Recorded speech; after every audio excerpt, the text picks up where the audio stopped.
Boa noite, gente. Boa noite, Pedro. Boa noite, Pedro. Boa noite Boa a todos. noite, mestre. Boa noite. Buenas.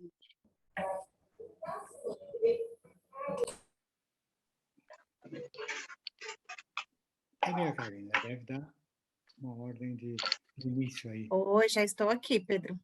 Karina, está aí? Então você Oi, já manda, estou tá? aqui. Tá Você é bom, chefe.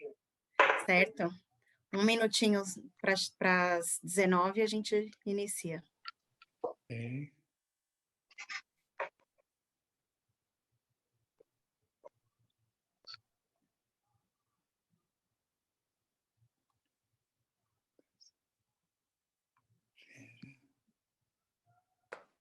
Mayra.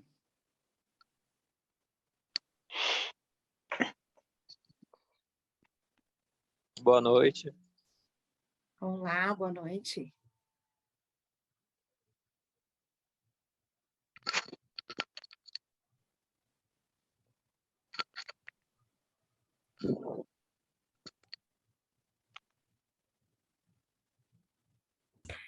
Boa noite, gente. Olá, Boa boa noite. noite. Boa noite. Tudo certo por aí?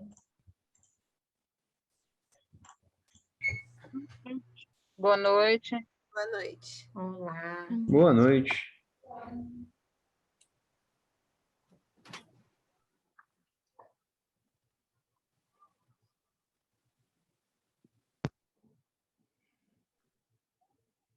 Boa noite.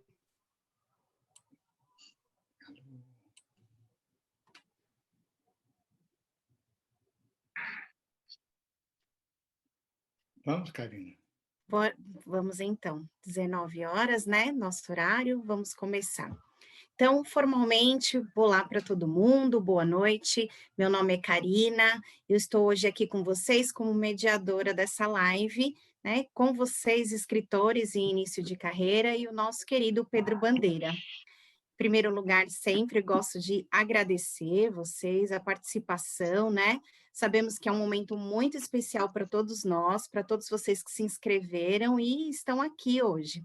Essa live, ela tem a duração de 1 hora, e começando apresentando o Pedro, né? Eu sei que ele dispensa as apresentações, mas principalmente para vocês. Mas eu faço questão aqui de fazer a minha parte. O Pedro é um dos mais conhecidos escritores da literatura infanto-juvenil no Brasil e que quase aos 80 anos decidiu agora, então, entrar para as redes sociais. O Pedro hoje ele está no Instagram, está no Facebook, está no WhatsApp, ele é youtuber, instagramer, facebooker, e entrou na cabeça das redes, então. E tem sido o porta-voz da esperança no Brasil, nos dias de hoje, que é tão importante para nós, né? Agora eu vou passar, então, a palavra para o Pedro, e depois eu volto para fazer alguns combinados com vocês. Boa noite, meus queridos. Que bom que a gente está conversando sobre aquilo que eu gosto tanto.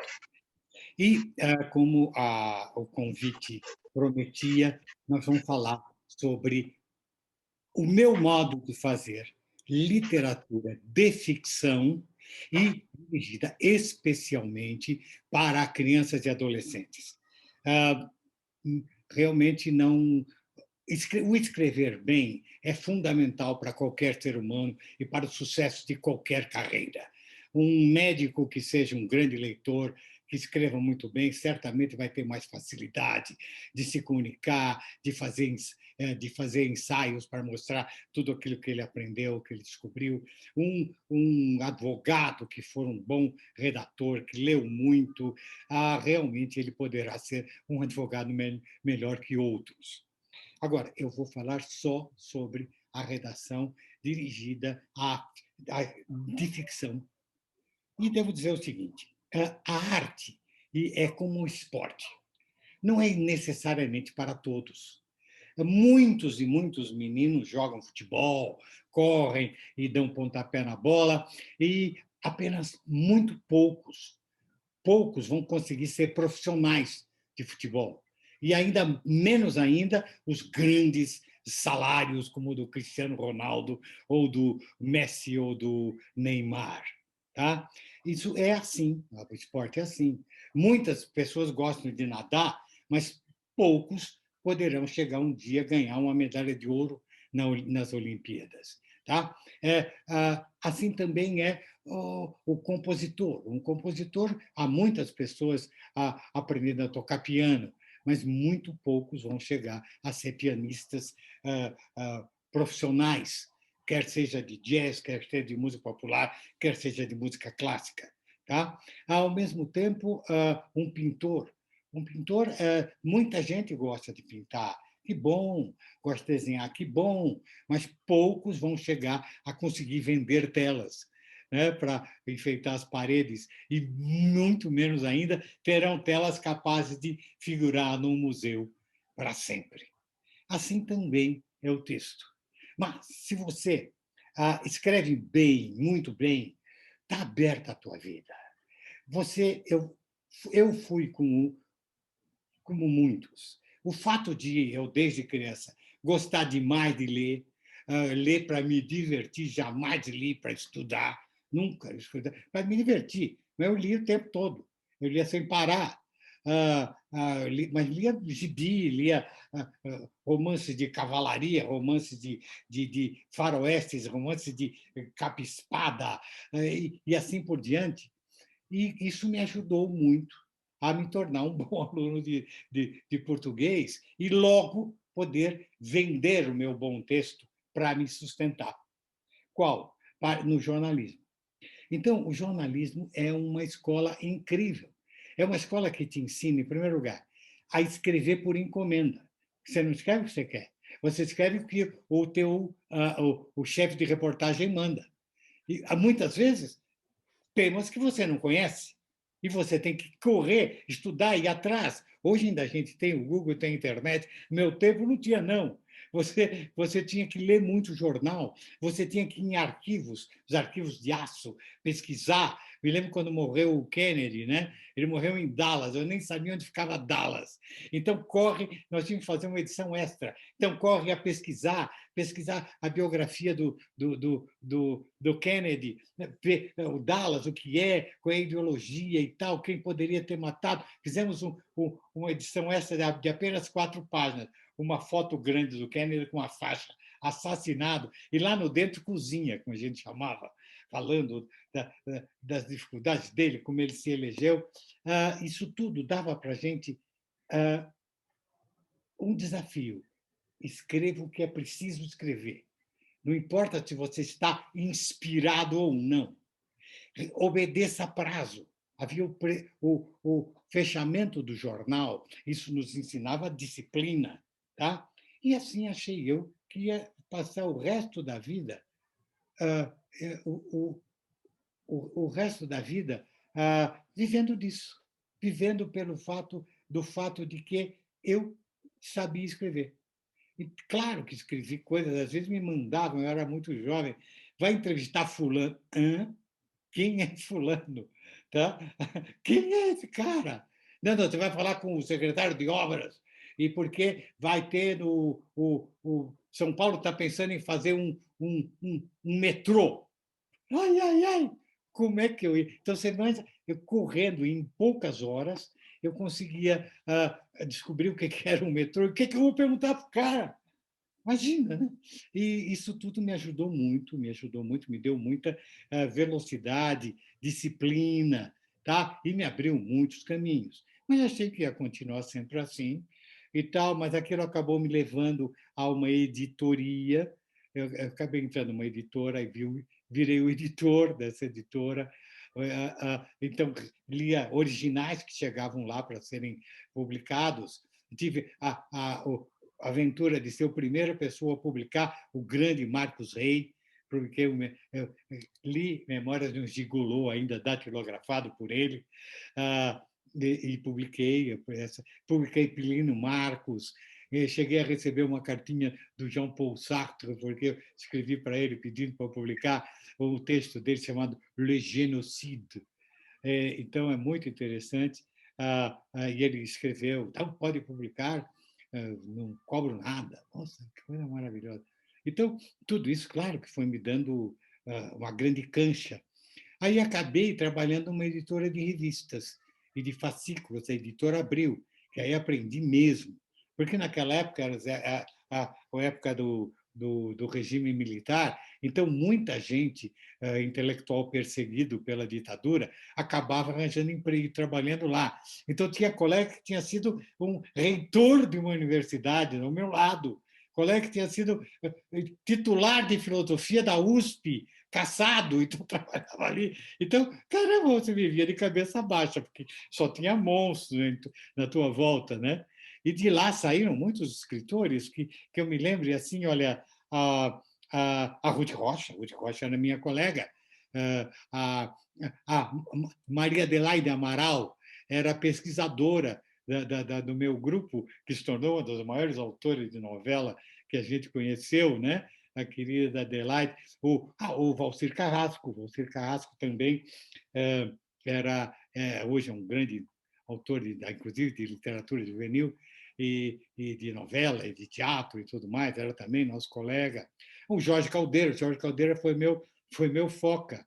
Ele tinha 19 anos quando entrou, e hoje é um grande historiador. Então, aquilo foi uma grande escola para nós, porque tínhamos que escrever, da mesmo modo, escrever o que me mandavam, fosse o que fosse, pesquise, vai atrás, te vira, e obedeça ao prazo, até tal hora, até tal dia, tal hora, o texto tem que estar pronto. Então, isso foi uma grande escola. Eu não fiz escola de jornalismo. No meu tempo, a escola de jornalismo não era tão obrigatória, até porque naquela época era a Casper Libero, onde estavam velhos jornalistas aposentados no velho jornal, e tal, e o jornalismo já estava mais moderno, embora não fosse o jornalismo de hoje, né? A loucura que é hoje o jornalismo. Mas você entrava como foca, aprendia ou não. Entravam assim 100 meninos que escreviam bem, ou meninas, eram aceitos, entravam lá com um salário muito pequeno e no fim sobrava um ou dois. Entendeu? Era assim, e esse um ou dois tinha que se virar. Então, eu caí na ficção sem querer. Claro que quando a gente é jovem, né? Aí eu escrevia continhos policiais, que a gente gostava de policial, né? Agatha Christie, aquela coisa toda, mas de diversão para mim mesmo. Escrevia muito poesiazinha para as meninas bonitas, ficava com vergonha de entregar, naturalmente, né? Mas ajudava, a gracinha dela me ajudou a aprender a escrever. Né? Tem até, eu tenho um soneto camuniano que eu me forcei a fazer e está na marca de uma lágrima, mas soneto mesmo, daquele de um decassílabo e tal, com as versinhas, 4433, sabe? Que eu fazia quando era menino, fazia, tua beleza, e sempre sempre tu, né? Quando você vai fazer poesia, é tu, não usa você em poesia. Muito legal. Mas porque eu gostava, porque me divertia. Então eu fazia o que eu gostava de fazer, mas eu não sabia que ia gostar de fazer ficção. Na própria editora Abril, acabei entrando em historinhas, encomendaram historinhas infantis para sair em publicações.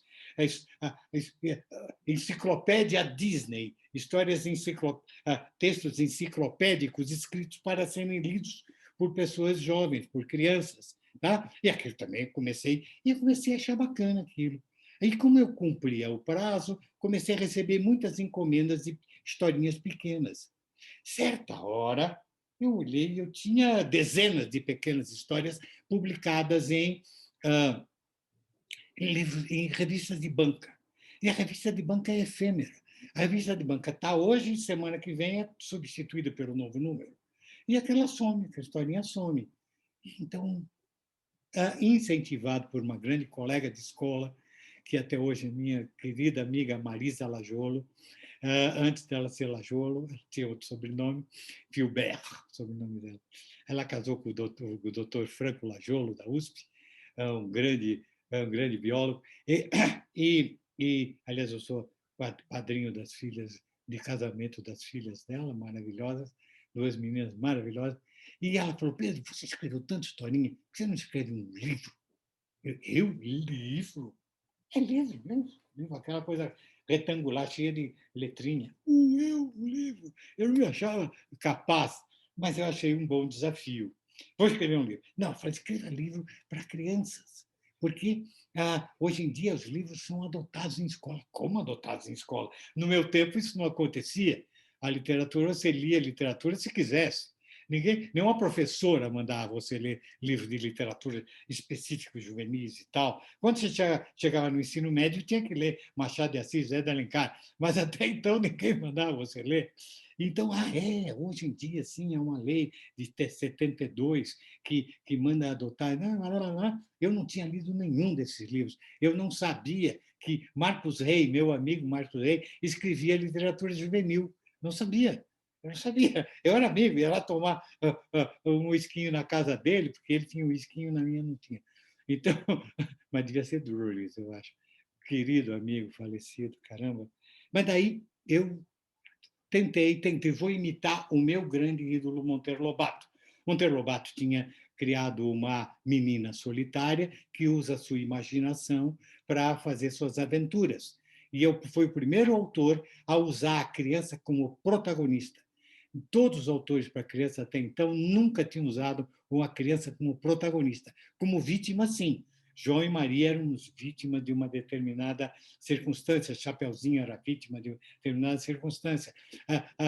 O primeiro que usa a criança como protagonista, que cria as histórias, é Monteiro Lobato. Então, também criei um menino solitário que usa a sua imaginação no livro Dinossauro que Fazia Uau.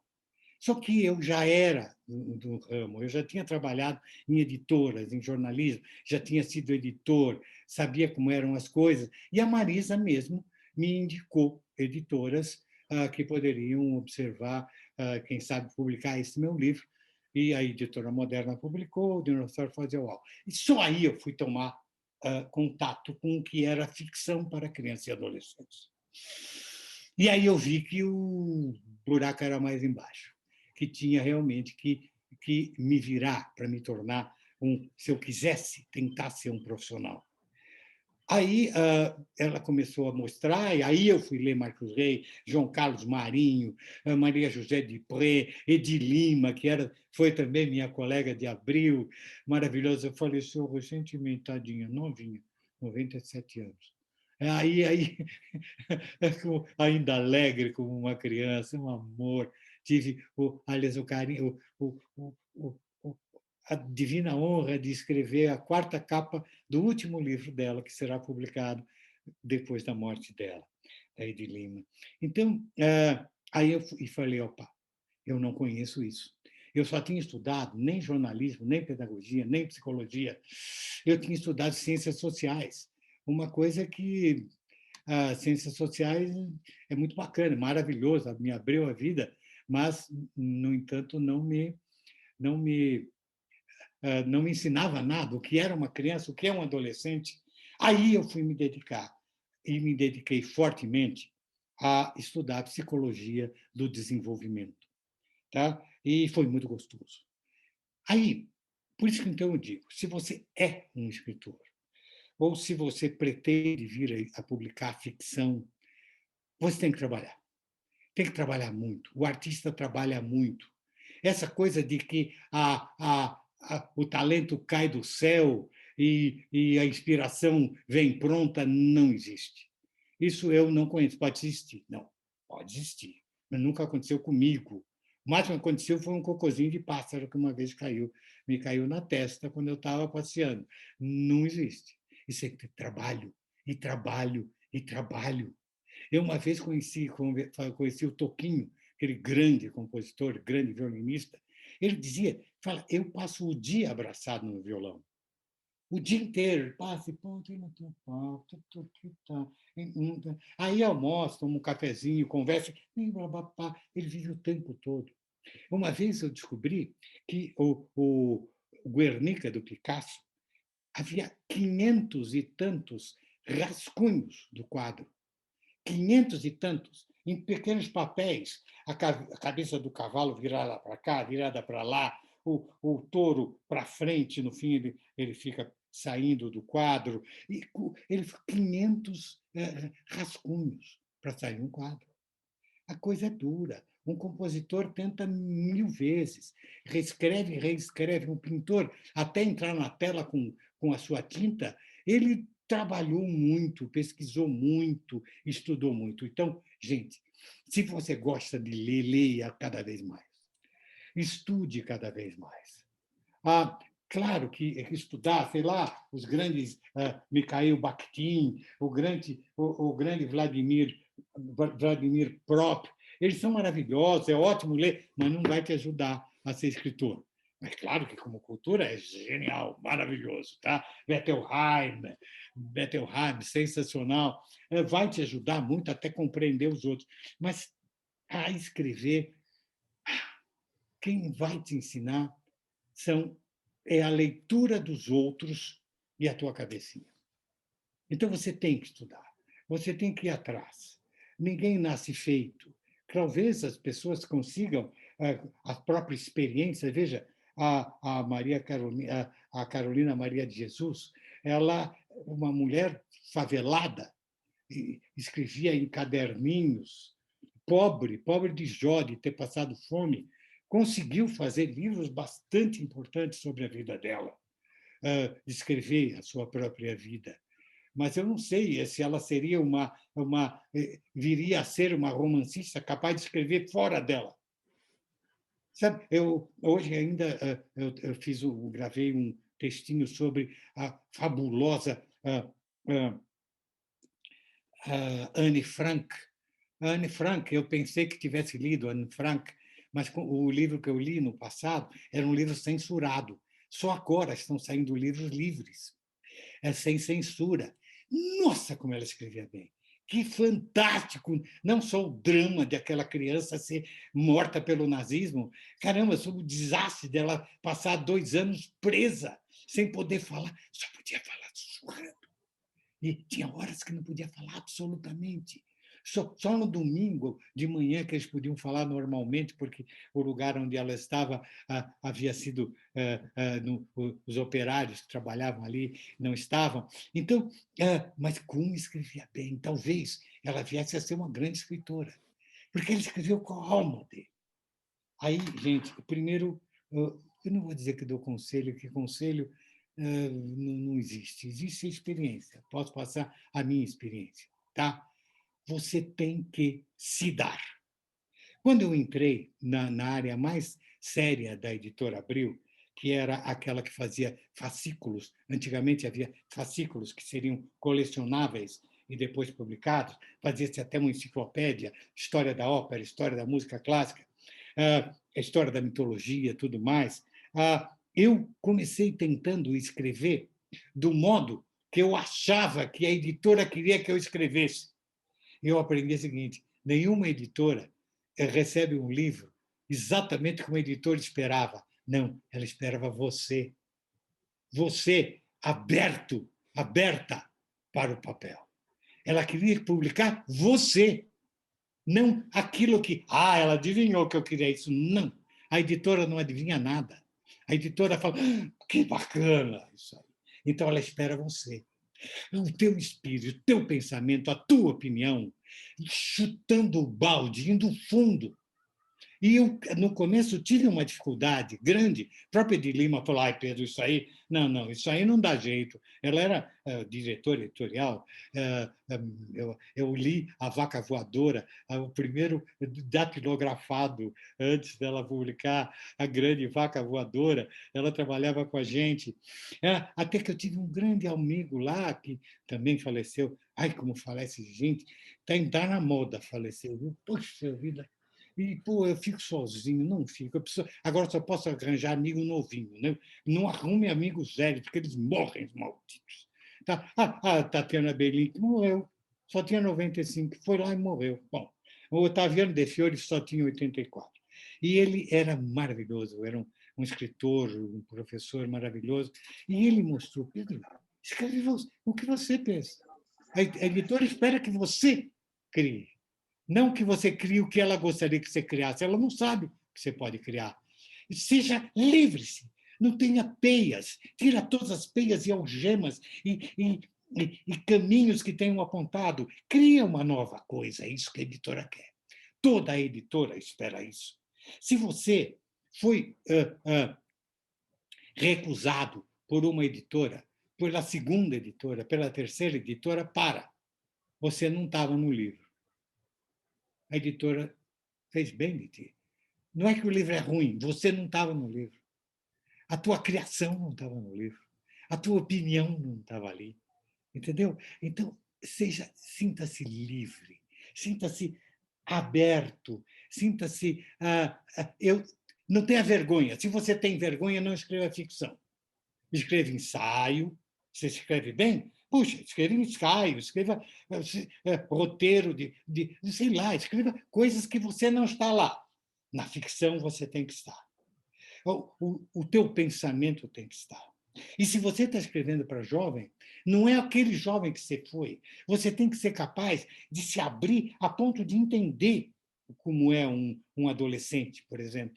Como é que ele é? Como é que ele é quando está se tornando adulto e tem todas aquelas dúvidas? Você tem que se abrir. Você não pode ter correntes te segurando. Sabe? Isso é gostoso. É uma delícia se abrir. Não pode ter vergonha na hora que se escreve. Sabe? Não, tá bom, o Pedro quer que eu escreva pornografia. Não é nada disso. Não é nada disso. A minha verdade sobre a morte não é pornografia. A minha verdade sobre a vida não é pornografia, sabe? E uma coisa, pornografia não vende. Eu me lembro quando eu trabalhava, eu dei uma vez para os jovens um conto da Playboy. A Playboy era famosa na época. E, ao mesmo tempo, eu dei a Missa do Galo do Machado. E eles todos acharam a Missa do Galo mais erótica do que o conto da Playboy. Porque aquela faz você pensar no teu erotismo. Não está escrito erotismo em Machado, mas está tudo sugerido. Aqueles dois que se comem pelos olhos e falam outra coisa. É muito mais envolvente a Missa do Galo do que um conto óbvio, chamado conto de sacanagem. Não tem a menor graça. Então, gente, tudo só o que eu posso ensinar. Trabalhe. Eu quero que você, por exemplo, obrigatoriamente trabalhe e estude. Estude, sim. Estude o foco narrativo. Tá? Eu tenho 6 aulas no foco narrativo no meu YouTube, que é o Pedro Bandeira, escritor, tá? Onde eu discuto várias maneiras de você abordar o foco narrativo. Vá atrás disso. Vá atrás. Também eu falo das fases da vida. Como é a criança quando nasce, quando é a criança de 4 anos, como é a criança de 8, como é a criança de 10, como é o jovem de 12, como é o jovem de 14. Vá atrás disso. Não engula. Pode até ir contra, você pode não concordar comigo, mas precisa saber a minha opinião, até para concordar. É bom até quando você lê um livro ruim, porque você é obrigado a pensar por que esse livro é ruim. Você tem que ter critérios para julgar. Agora, eu aconselho fortemente para você, como foi a minha Bíblia, meu manual.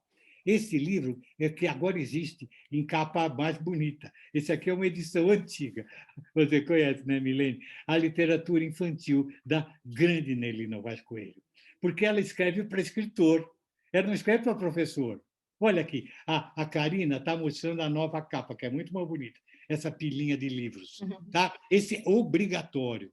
Isso, para mim, me serviu, é meio um manual. Eu dou uma olhada, ela fala de uma criança de 4 anos, fala de como psicologicamente essa criança é, e até mostra os livros que já existem, que agradaram a essa criança de 4 anos. Vá atrás, leia. Vá atrás, analise. Leia com a caneta.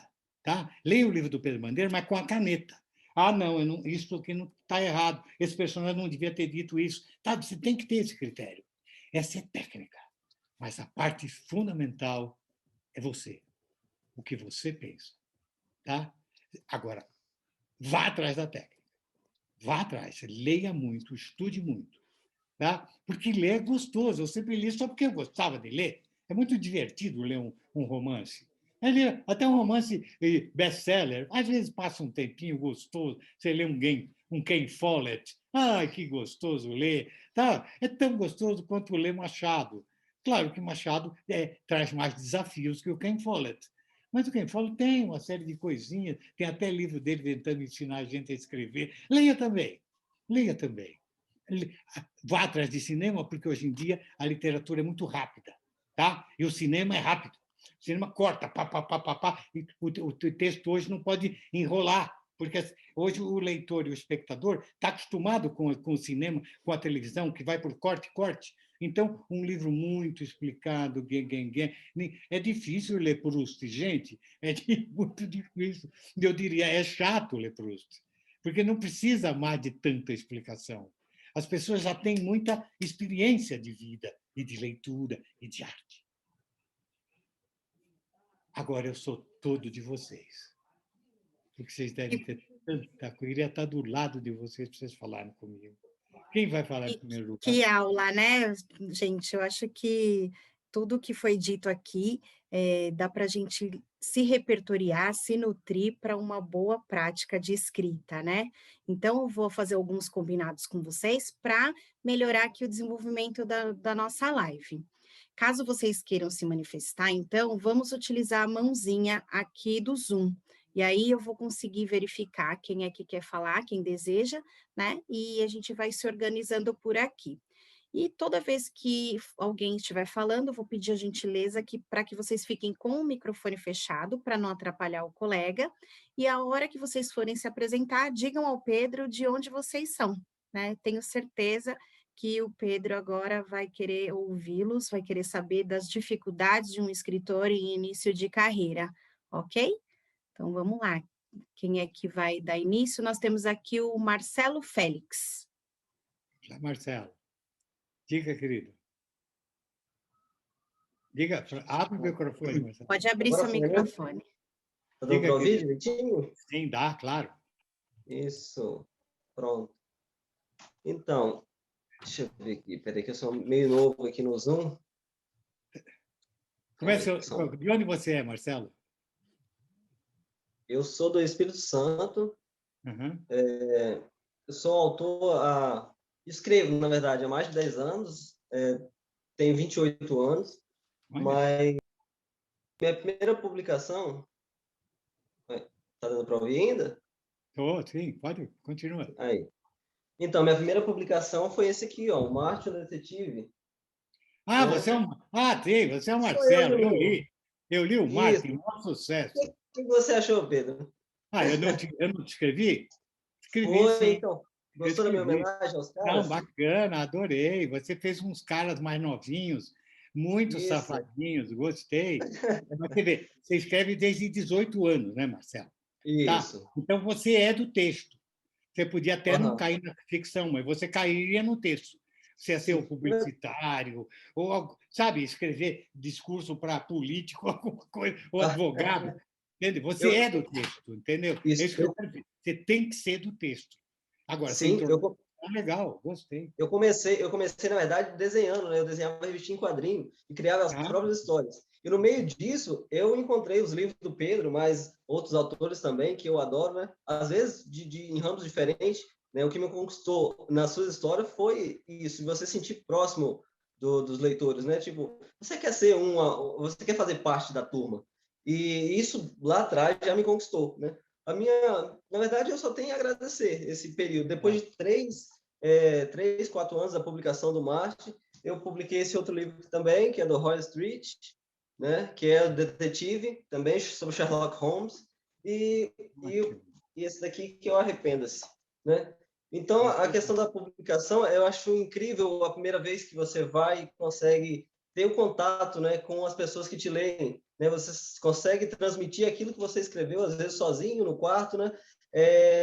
Aquilo que está no seu coração e na sua mente, as pessoas do outro lado conseguem captar. Eu acho que isso é a coisa mais incrível na escrita, né? Como a pessoa não está ali, às vezes está bem longe, em outro país, ou até já, como você disse, né, muitos autores já falecidos, e naquele momento ele está de novo cochichando ali no seu ouvido. Eu sempre achei isso incrível e me dediquei, né, desses anos para cá, a construir uma carreira mesmo de escritor. Eu conheço bastante pessoa que escreve, mas não é escritor, né?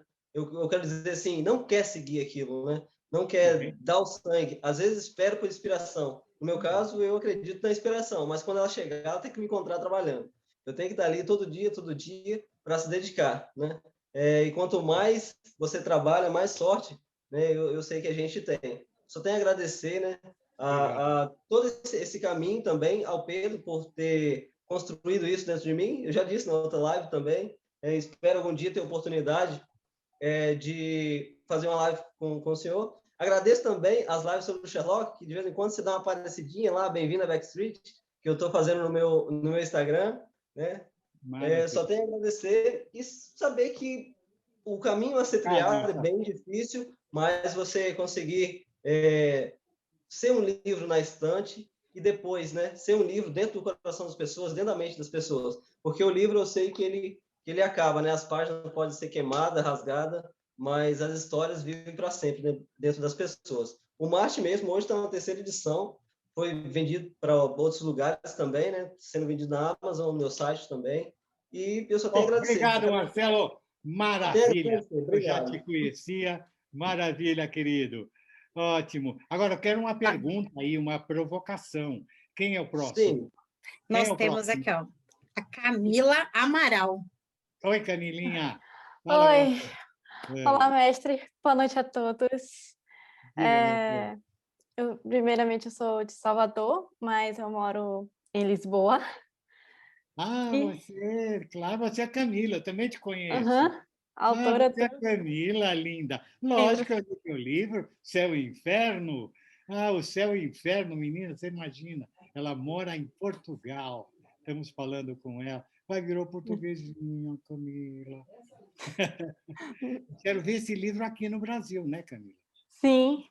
Não, esse livro já existe no Brasil. Ele já existe. Eu recebi aquele seu e-mail, eu chorei muito. Emocionada, porque, meu Deus, meu livro está com o mestre dos escritores. Eu fiquei imaginando, eu tentei entrar na sua cabeça, como você imaginou cada parte do livro, inclusive o final, que eu queria saber a opinião do senhor, sem spoiler. Não pode. Não pode dar spoiler. Você achou do final? E sobre o que você mandou e essa aula de agora, realmente é escrever com coração. Eu comecei a escrever com 15 anos esse livro e publiquei com 25. Porque eu fui, ao longo do tempo, corrigindo, sempre achava que naquele capítulo não está bom, deixa eu refazer. Publiquei em 2019, no final de 2019. E, para mim, quando eu publiquei, foi o dia mais feliz da minha vida. Agora, eu estou levando para a França. Eu traduzi ele para o inglês e agora eu vou montar para uma editora francesa. Parabéns, obrigada. Esse tempo eu estou estudando muito. Muito mesmo. Eu fiz um curso aqui em Portugal, tinha uma escritora portuguesa, o nome dela é Analita Alves. Acabou o curso e vai abrir um novo também dessa escritora em setembro. Mas, enquanto isso, eu vou ver os seus vídeos. Eu já reservei todos para assistir. E agora é só trabalhar. Eu tenho ainda muitos livros em mente. Eu tenho um thriller que eu quero muito lançar ano que vem. Eu tenho um livro de comédia que também já está pronto, falta corrigir. Eu quero escrever de tudo, mas ao mesmo tempo eu quero escrever o que eu mais gosto, que é a ficção. Eu notei, Camila, depois que está teu coraçãozinho lá, e isso é importante, principalmente para o jovem. Para adulto, o adulto não tem tanta necessidade dessa nossa franqueza, mas o jovem, a criança tem. Ele tem, entendeu? Então precisa haver sangue. Sangue, eu não digo se o livro ser de crimes e sangue, mas o sangue no sentido de, sabe, de se abrir, falar, caramba, a Camila está se dando para mim, ela está, entendeu? Eu falei aí, sabe, de que a saudade que eu tenho dos meus amigos, João Carlos Marinho, que foi embora. Agora, nós aqui estamos, viu, aqui no Brasil, Camila, nós perdemos mais de 500 mil de pessoas por uma doença. Tá? Nós estamos vivendo num momento muito, muito difícil. E, olha, gente, a ficção é apoio para as pessoas na hora de tristeza. É sim. Pensem sempre nisso. Você, quando está oferecendo um texto teu, você está dando um pedaço de você para alguém. Sabe, esse teu pedacinho do teu sentimento, sabe, é fundamental até nesse momento de desespero que estamos vivendo. E sempre alguém estará vivendo momentos de desesperança, de dúvida. E nós não ensinamos nada como ficcionistas. Nós não somos professores. Nós não somos isso. Nós estamos abrindo uma porta para o nosso leitor. Pensa nisso. E se você estiver fechado, quando escreve, você não está abrindo porta nenhuma. Por isso que eu falei, gente, a Camilinha, sabe, está se abrindo. Vamos nos abrir, abram-se para ele, porque nós estamos precisando muito disso. Nós estamos precisando de arte, gente, sabe, de arte. Sabe, você vê, vocês que são escritores, vocês amam a arte. A arte sempre fez parte de vocês. Tá? Então, dê isso, abra. Quem é o próximo aí? É o Matias? Isso mesmo. Não, nós vamos chamar agora a Brenda. Oi, Brendinha. Fala, Oi, querida. boa noite. Estamos tremendo aqui, mas vamos lá.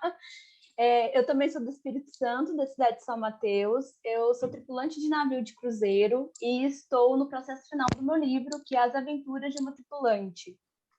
E aí a minha pergunta é: As Aventuras de uma Tripulante, né, vai ser no formato de crônicas, então eu vou dar muito a minha voz no livro, né? E eu estou nesse processo de forma independente.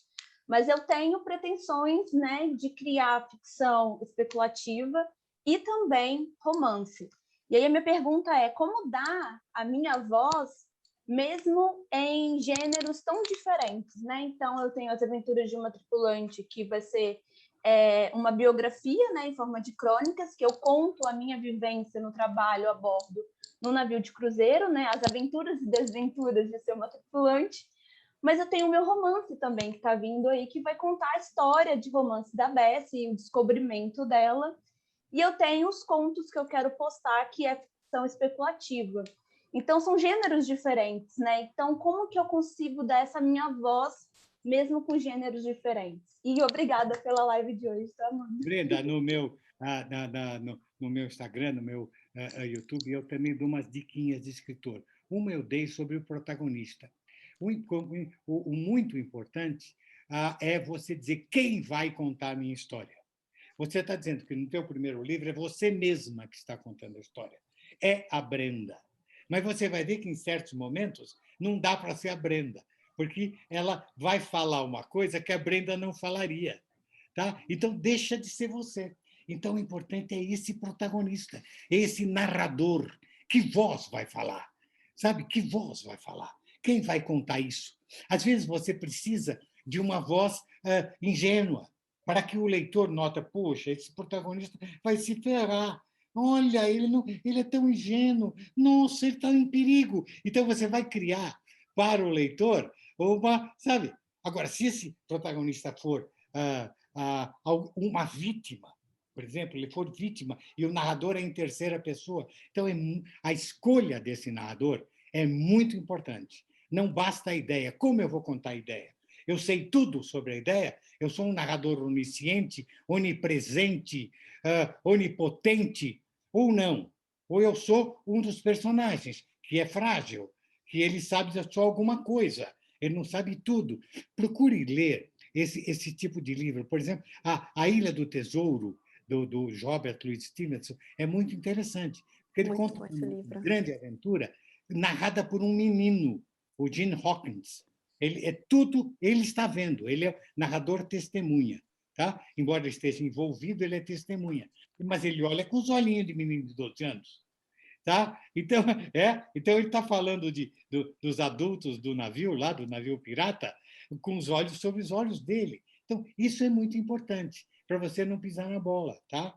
Então, entendeu? Então, procure, Brenda, quem vai contar a história, então quem ele é, o que é que ele tem para contar, o que é que ele é capaz de narrar daquilo que ele vê. Se ele é uma criança, vai contar pouco, tá? Entendeu? Então, isso é muito importante. Quem é o próximo? Pedro, a nossa lista aqui está subindo, tem muita gente para participar, então vou pedir para as pessoas serem bem objetivas, né, e nas respostas. O próximo aqui, Danilo Queiroz. Diga, Danilo. Danilo? Não? Não? Então passamos para o Vitor Batista. Depois volta para o Danilo, eu acho que ele quer falar alguma coisa e tal, acho que está só sem um microfone. Bom, se ele quiser escrever aqui no chat também, tá bom? Fica à vontade. Diga, Vitor. Bom, eu sou o Vitor, eu falo aqui de Sacramento, Minas Gerais, a cidade onde nasceu a Carolina Maria de Jesus. E eu acabei começando a escrever faz pouco tempo, porque eu tenho um interesse muito grande por true crime. Então, eu venho investigando umas histórias aqui na minha cidade, vim procurando algumas referências e estou criando um podcast. Ao mesmo tempo que eu estou criando podcast, eu tenho que escrever um roteiro, é muita coisa. O que me deixa mais empacado é como iniciar a história. Porque quando eu vou falar de uma questão, por exemplo... Deixa o Danilo falar primeiro. Ai, gente, desculpa, meu Deus do céu, eu pensei que estava fechado, estava testando o microfone, perdão. Foi mal, Vitor. Você quer terminar o raciocínio? Posso voltar depois? Termina. Eu já tinha começado. Fica tranquilo, pode ir de boa, pode falar. Acho que, Vitor, pode terminar o seu, depois a gente entra, então, com o Danilo. Não, tudo bem. Então, o que me deixa mais com dificuldade em não escrever o roteiro é como iniciar a história e manter a pessoa que vai escutar ou que vai ler a transcrição presa ali, criar aquele gancho. Ao mesmo tempo, eu também tenho uma outra pergunta, que eu vi um escritor que eu gosto muito hoje em dia, que é o Ivan Mizanzuki. Ele citou uma frase recentemente. O que faz uma boa história é um bom personagem, um bom protagonista, enfim, é o que vai prender a pessoa. Você acha que essa frase ela vai ser 100% verdadeira ou talvez em algum certo ponto pode ser que alguma outra coisa importe mais, como no meu gênero, que é o true crime? Veja você. Obrigado. Vitor, olha, eu tenho uma pequena observação, eu acho que está no meu Instagram, que é Eu, Pedro Bandeira, onde eu falo do primeiro parágrafo de um livro. O primeiro parágrafo é absolutamente fundamental. Então, eu discuti, mostrei alguns, como, por exemplo, o 100 Anos de Solidão, que ele disse que passou, sei lá, acho que meses, fazendo e refazendo o primeiro parágrafo, que ele queria pegar, e ele pega o leitor. Ele diz tudo naquele primeiro parágrafo. Quando vocês todos escreverem, voltem ao primeiro parágrafo e, pelo amor de Deus, reescrevam esse primeiro parágrafo até você estar satisfeito. Sabe? Por exemplo, você vê se o Dostoiévski começa os irmãos Karamazov, que é um calhamaço desse tamanho, ele diz: todas as famílias felizes são iguais, mas cada família infeliz é infeliz ao seu próprio modo. Então, de cara, ele disse... na Ana Karenina, desculpe, foi na Ana Karenina, que é Tolstói, está vendo? A gente está confundindo tudo. Mas veja, nesse momento você fala, nossa, sabe? Ele pegou a pessoa com uma frase, tá? Então, procure isso, procure isso. Você viu, Vitor? Você tem que caçar o cara pela primeira frase.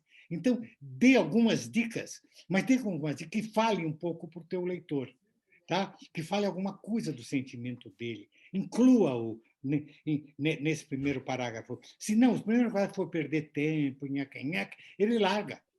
Ainda mais se for criança. Criança e adolescente, larga mesmo. Adulto ainda se força um pouquinho mais, mas isso é chato, ele joga do lado. Então, tem que caçar.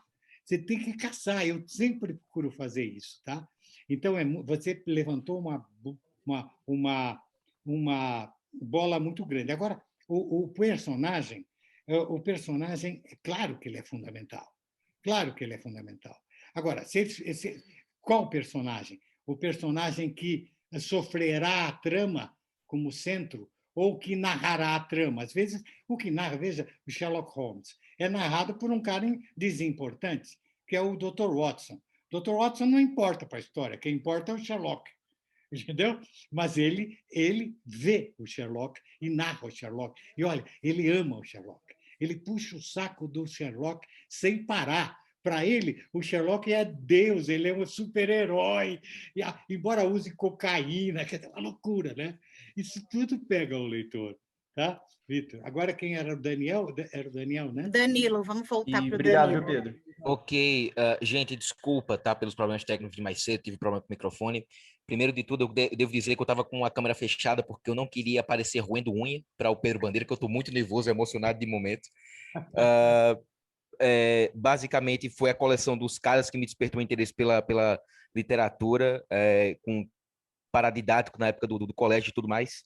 Publiquei esse livro aqui, eu não sei se ele está espalhado para vocês.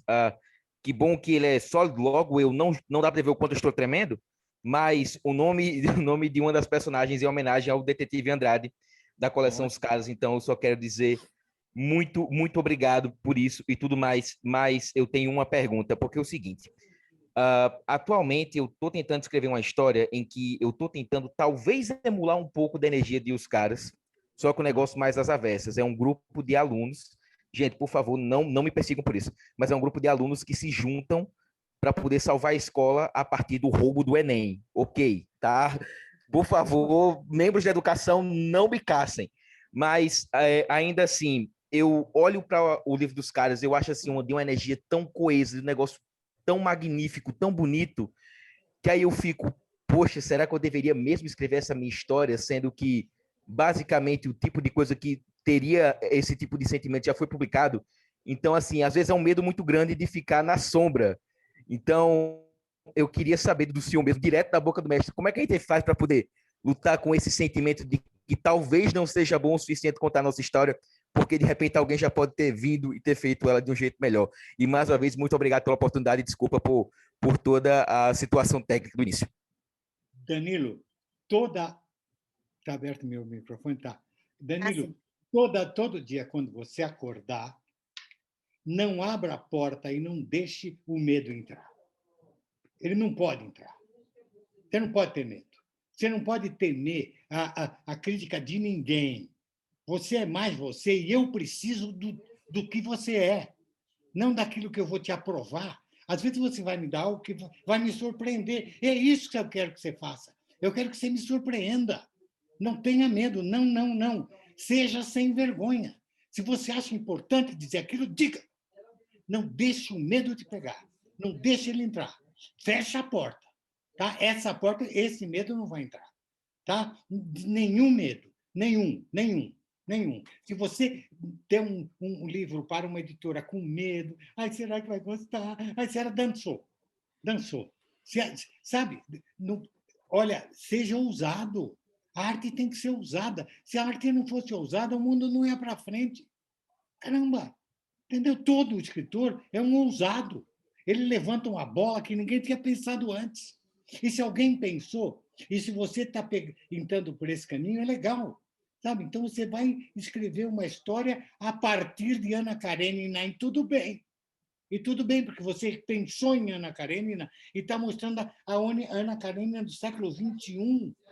Provavelmente tem problemas maiores do que aquela tinha na época. Tá? Não tenha medo, não deixe isso acontecer. Não, como ficcionista, você vai para o caminho errado. Deixa não. Falou? Temos aqui, Pedro, mais uma pessoa para participar, o Daniel Renatini. Diga, Daniel. Boa noite, Pedro, tudo bom? Boa noite, querido. Assim, eu sou escritor também, tanto de Young Adult quanto de infanto-juvenil, e eu queria, assim, o livro que eu estou terminando de escrever, que eu já meio que dei o ponto final, é infanto-juvenil, que a temática é a morte. Que a protagonista, ela descobre que ela é a neta da morte, que é assim, a morte que tem a corporação com os ceifadores dela e tudo mais. Que é para mim a má sorte, vovó é a morte. É o título desse livro. E aí, eu queria entender com você, assim, principalmente agora que a gente está passando por essa situação de pandemia, o quanto que é mais importante ou menos importante falar sobre a morte, por ter leitores possivelmente que podem não... Né, o que você meio que falou agora do medo também, né, de certa forma, das pessoas que podem não ver isso com bons olhos, de falar sobre a morte em tempos de pandemia, sabe? Mas, ao mesmo tempo, é para mostrar de uma forma lúdica, da forma como é o Viva a Vida é uma Festa, da Pixar, sabe? E eu queria entender a sua visão, isso, né, de anos e anos, por ser um tema que ainda é tabu na nossa sociedade, né, de falar da morte, todo mundo já automaticamente fica com medo. Então, queria saber Daniel, aí. todo mundo tem medo de morrer. Por isso que a arte tem que falar disso. Todo mundo pensa nisso. Todo mundo tem medo de atravessar a rua no medo. Sabe, o medo faz parte da vida. E se você discutir a morte, discutir o medo, isso pode ser bom para mim. Sabe, eu tenho 80 anos, a morte está mais perto de mim do que de você. Então, mas eu não quero, eu deixo ela lá fora. Ela pode chegar daqui a 5 minutos, mas não quero saber. Eu estou vivendo o meu tempo agora. Se você me cutuca, eu falo, caramba, é mesmo, hein? O Daniel, nossa, eu não tinha pensado nisso. Então, agora, seja franco, tá? Seja franco, não vem de luva de pelica. Você está pegando uma coisa, sabe? Não pode. Tira as luvas de pelica e escreve. Tá? Escreve, seja ousado. A arte tem que ser ousada, até para dar uma bofetada na cara do leitor. O leitor não vai sentir a bofetada, ele vai sentir um afago, porque você está tocando naquilo que ele teme. Tá? Você está pegando na mão dele e dizendo, cara, eu te compreendo, sei que você tem medo, vamos conversar. Sabe? Essa é a função do artista. Ele fala, puxa vida, Machado me entendia. Caramba! Sabe? Às vezes você lê o Machado e caramba, esse cara me entendia. Nossa!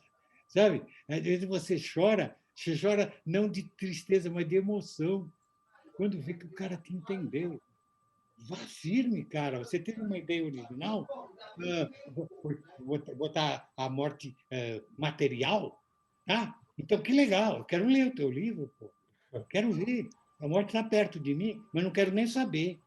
Se ela chegar, pode chegar, mas eu vou discutir. Não, senta aí, vamos conversar. Não vai me levando assim, né? Então, eu quero conversar com o Daniel nessa hora. Tá? Então, Pessoal, estamos aqui encaminhando para os minutos finais. A gente vai ter oportunidade de ouvir mais uma pergunta e depois vamos encerrando. Quem não teve sua pergunta contemplada, pode ficar sossegado, pode escrever por e-mail, que o Pedro vai responder todas elas. E também nós faremos uma outra live com essa mesma temática para que vocês todos possam participar, ok? Então, a gente vai fechar aqui com a pergunta do Derek. Derek, vamos lá. Diga, querido. Derek, Opa, boa noite. Boa noite, querido. Boa noite a todo mundo, boa noite, Pedro. Uhum. Eu sou do estado de São Paulo, moro em Cubatão. Eu, inclusive, trabalho com a doutora Marcela Feges, né, a gente está pensando naquele projetinho lá. Você Então, tá com a Marcela? Nossa, minha irmã. Trabalho com a Marcela. E ela vive falando, senhor, né, a gente está pedindo para ela uma reunião de equipe nossa com o senhor, para a gente debater melhor sobre esse projetinho aí que a gente está planejando. Então, eu tenho uma pergunta, eu estou nesse meio acadêmico, né? Então, eu escrevo muito artigo, muito relatório, e como que eu posso usar essa experiência, né? Porque, de certa forma, é uma escrita, estou escrevendo, como posso usar essa escrita, né, acadêmica para transpor para esse universo aí da ficção. Ficção, caramba. Como que eu faço? Quero dicas de como eu utilizo essa minha experiência prévia, né? Só que na parte acadêmica, para criar ficção. Outra pergunta, mas aproveitando aqui, que como posso dizer, como organizar e gerenciar uma história onde existam 5 protagonistas, né? Porque eu estou tentando escrever aí, só que é difícil, né? Eu não sei se eu escrevo cada um desses protagonistas com uma voz narrativa diferente, ou escrevo todos com a mesma voz narrativa, ou os faço em primeira pessoa, que eu não gosto muito de primeira pessoa, prefiro terceira pessoa. E uma terceira pergunta é a melhor, não é só se você concorda, se é a melhor forma de apresentar um personagem, descrever ele fisicamente, é não descrevê-lo fisicamente. É você descrever momentos onde aquela característica física se evidencia. Pedro, um compilado aí de todas essas perguntas. Um compilado que, Derek, você deu a própria resposta. Você nunca deve, eu não gosto muito, cada um escreve como quiser, mas dizer, entrou o doutor Matias vestido com um terno de tweed, de quadradinhos, e uma gravata de seda vermelha, e com o cabelo penteado para o lado esquerdo. Isso é besteira. Deixa o teu leitor criar esse personagem. Se for necessário você dizer que ele é muito alto, você tem que dizer, mas procura dizer isso de uma maneira meio estranha. Por exemplo, se quer dizer que o Antônio Carlos é muito alto, é melhor dizer que a namorada dele, Margarida, teve que ficar na pontinha dos pés e levantar a cabeça para com os lábios alcançar os lábios de Carlos Alberto. Então, você já imaginou, Carlos Alberto é alto. É muito chato. Fulano era alto, magro, ele usava bigodinho e cavanhaque, que nem o Derek. Não precisa. O bigodinho e o cavanhaque não fazem parte da história. Agora, se ele é meio hippie, barba mal... Aí você fala, uma barba mal penteada, entendeu? Com um pedacinho do sanduíche que ele acabou de comer, isso é importante para descrever a personalidade do personagem. Não ponha nada que não seja importante para a história. Deixe tudo aberto para o teu leitor ser um autor junto com você. Ele vai sentir forte, porque ele vai estar completando tudo que você não disse. E o livro passa a ser dele. Ele vai gostar do livro, porque aí o livro passou a ser dele, o livro é dele. Por que ele não vai gostar do livro que é dele? Tá? Agora, se você explica muito, ele não vai gostar. Não é assim? Não imaginei isso. Gente, a gente está passando do tempo. Foi maravilhoso. Isso. Nós vamos finalizando, então, agora com o pessoal vai colocar aqui os lembretes sobre as redes sociais do Pedro. E aí o Pedro volta em seguida para fazer as considerações finais, uma mensagem de despedida para vocês.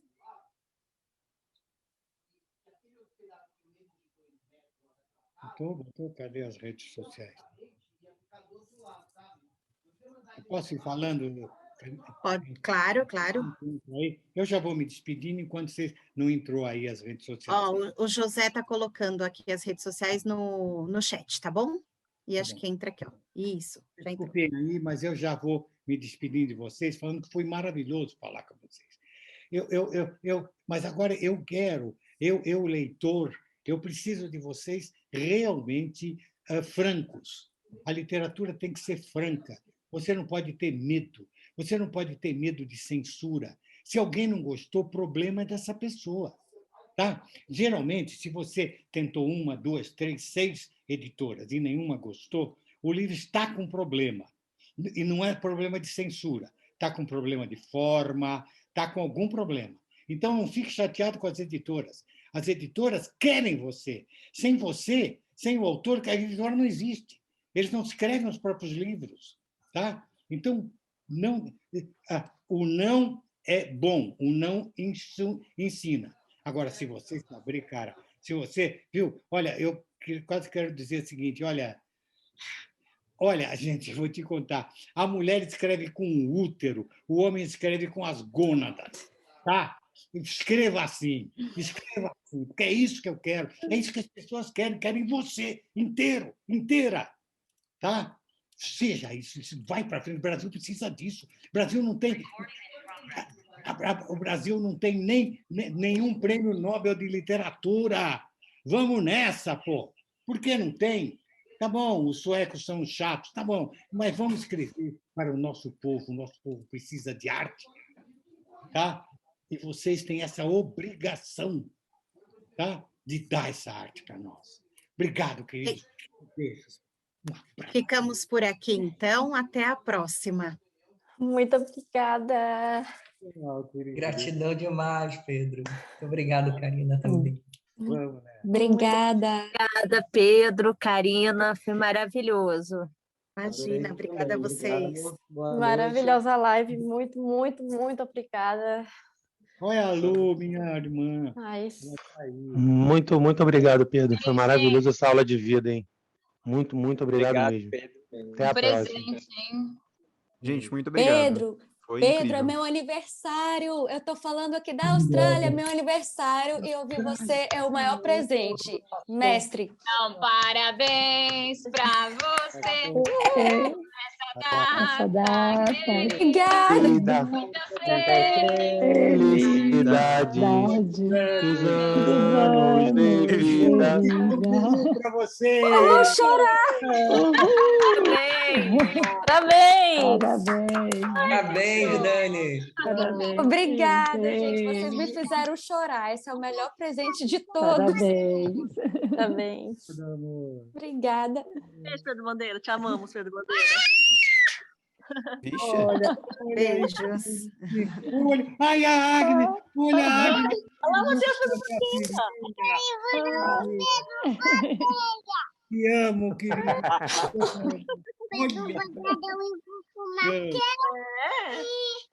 Eu amo esse menino, eu conheço desde antes de ele nascer. Não é, Agnes? É verdade. Ele é meu netinho. Te amo, você. Olá, manda um beijo, Pedro Bandeira. Eu sou...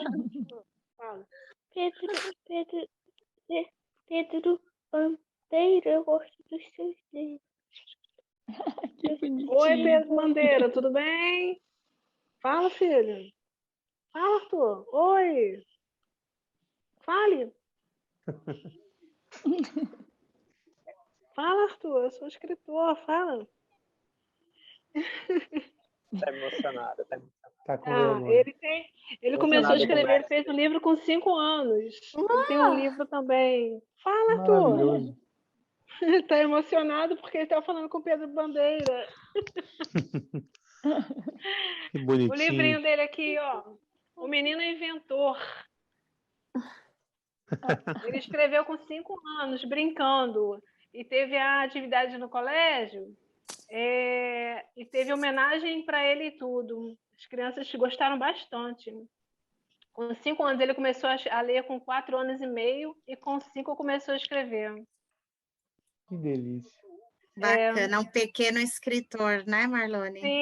Sim. O que aconteceu foi o seguinte, ele brincando, escreveu o livro dele. E recebemos uma visita de um professor de artes que fez a ilustração. Depois teve a homenagem no colégio, ele tinha 5 anos na época. E ele leu um livro, um título por dia. Que ótimo. Aí depois eu queria saber com o Pedro o que eu faço para dar continuidade nesse trabalho dele. Ele logo vai fazer uma live para pequenos escritores. Então, olha só que legal, né? Gente, boa noite para vocês, viu? Tudo de bom. Até a Boa próxima noite. live. Karina. Até. Obrigado. Tchau, Beijo. Karina. Tchau, boa noite, Karina. Boa noite, Pedro. Boa noite, todo mundo. Boa noite, minha gente. Boa noite, gratidão pela generosidade do mestre.